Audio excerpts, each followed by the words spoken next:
Hello ladies and gentlemen, Green here and welcome to yet another build guide video. Boy oh boy, we haven't done this in a long time and I'm kinda glad to be back. So today we're going to discuss about the Raven build. So where I'm going to give you two alternatives. First of all, I want to give you three alternatives for builds, but I will explain why only the two are needed.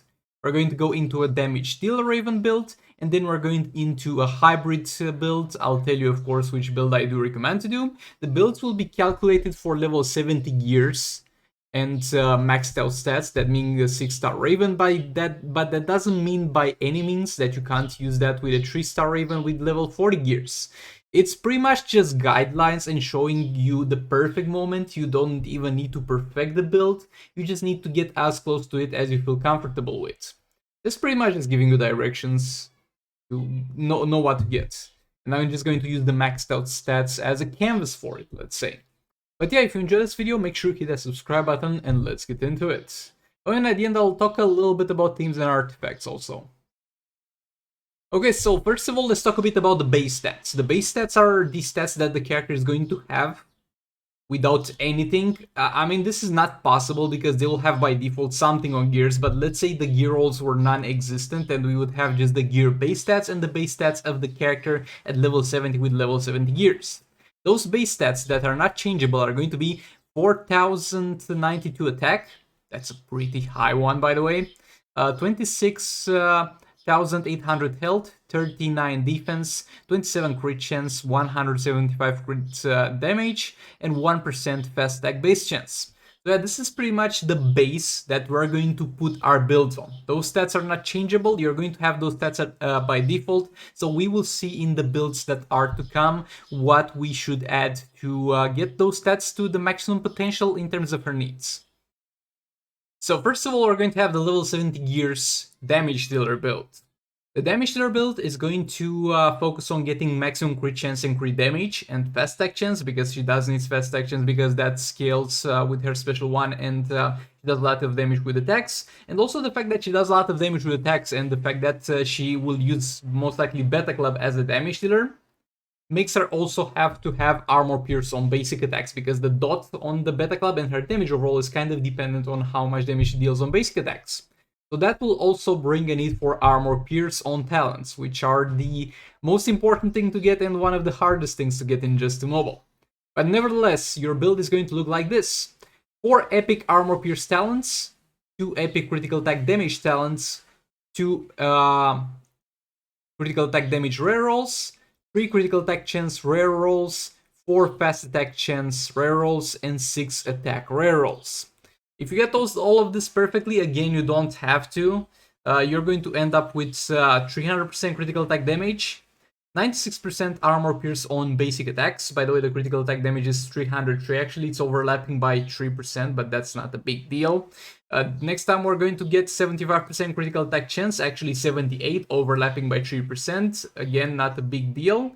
69% fast attack chance, the perfect number, 5,832 attack, 39% defense, and 26,800 health. We didn't put anything into the defense and health, and they are high enough already.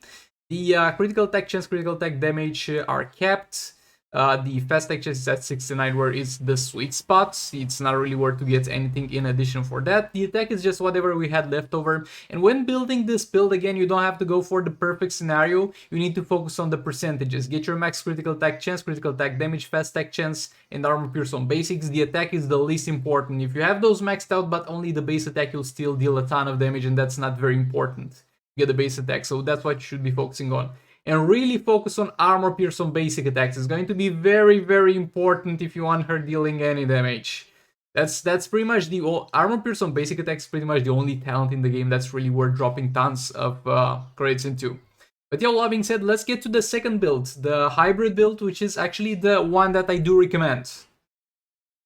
Okay, so over here I have the hybrid build. It's going to be pretty much exactly the same as the previous build in terms of everything but the attack rolls.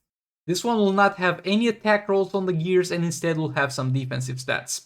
The aim of this build is to still deal tons of damage while making sure that Raven is very tanky. I would normally not do this, I'll just say Stop bitching about and learn to play the game and don't get damaged. But this is not the case here, because in a lot of scenarios, if you mess up, you'll lose more damage because she loses the stacks to heal. And at the same time, currently in the game, she can't she gets interrupted by basics on tagging, so this is not a normal situation. So, and also since this is very, very similar to the previous build, that's the damage dealer build, I really recommend you do this, because if anything changes with her tagging attack, or you get better at the game, or you feel like you don't need this build anymore, the only things that you'll need to change is a few gear rolls, and that's doable with a few reforges. It's really not gonna be really hard, and I try to make sure of that to transition between the two builds, because again, all the armor, pierce, critical attack, damage, critical attack chance, and fast attack chance will be the exact same. The only thing will be different is the attacks. So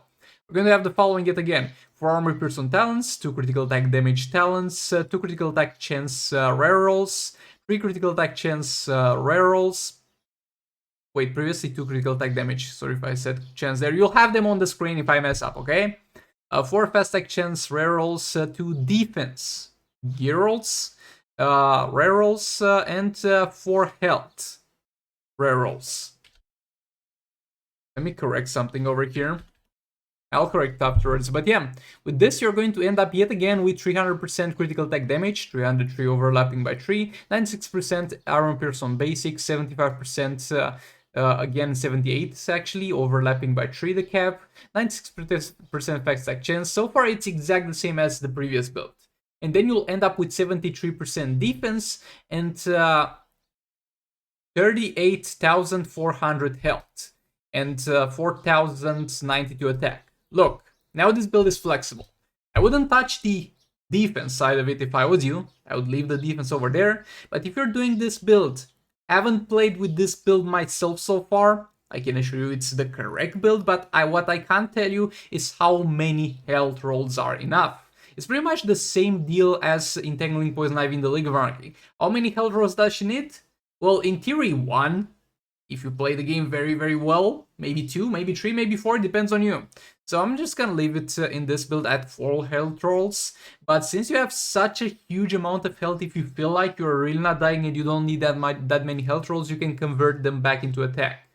Like the optimal build for you will be most likely something in between the damage dealer build and the hybrid build. Again, there's nothing wrong with going the full hybrid build and being very tanky. And I do recommend the hybrid build over damage dealer build, because you will not be losing that much damage overall by doing this. But yeah, with that being said, let's talk a little bit about the themes and the artifacts. Okay, when it comes to themes, I mean, with themes and artifacts, I'm not sure you really need my help, but let's just put it here because I put in every build guide. But yeah, with the themes, the best ones are going to be King of Land Sakoman and League of Anarchy. The second best thing is going to be Silver Banshee, Justice League, Black Manta, Multiverse, and then at maybe we'll have the Batman Ninja, because you have to give up growth, and that's not a pleasant experience. And other than that, anything else. Just use King of Land Sakoman and League of Anarchy for the best performance, and other than that, you can pretty much put her with anything. She'll do fine. Also, if you want to use her as a damage dealer herself, the most optimal team will most likely be with Brainiac plus whatever you need in that specific fight. Maybe just League Flash, maybe something else. But yeah, with all that out of the way, let's talk a little bit about artifacts as well. First of all, don't go all blades. Other than that, you can put Beta Club, Sword of Sin, Sword of Salvation, Entropy, Firebox. Whatever you feel like, my dude. Whatever helps you in that specific scenario. She just needs to apply the stacks and not die. And whatever you think will make her do that, put on the artifact slot. But yeah, well, having said, this was it for this one. Thanks so much for watching. Please do like, subscribe, and share if you enjoyed this video. Planning to do a few more build guides in the future, because we've done so many on the channel, and there's very few characters that are actually worth building that I haven't built yet. Those being Just League Superman, Batman Ninja Gorilla Grodd. I think that's... and okay, let's say also the Collector vs Superman. So build guides to those are going to be coming soon, so thanks so much for watching. Please do like... I already said that, I'm sorry. But yeah, goodbye guys.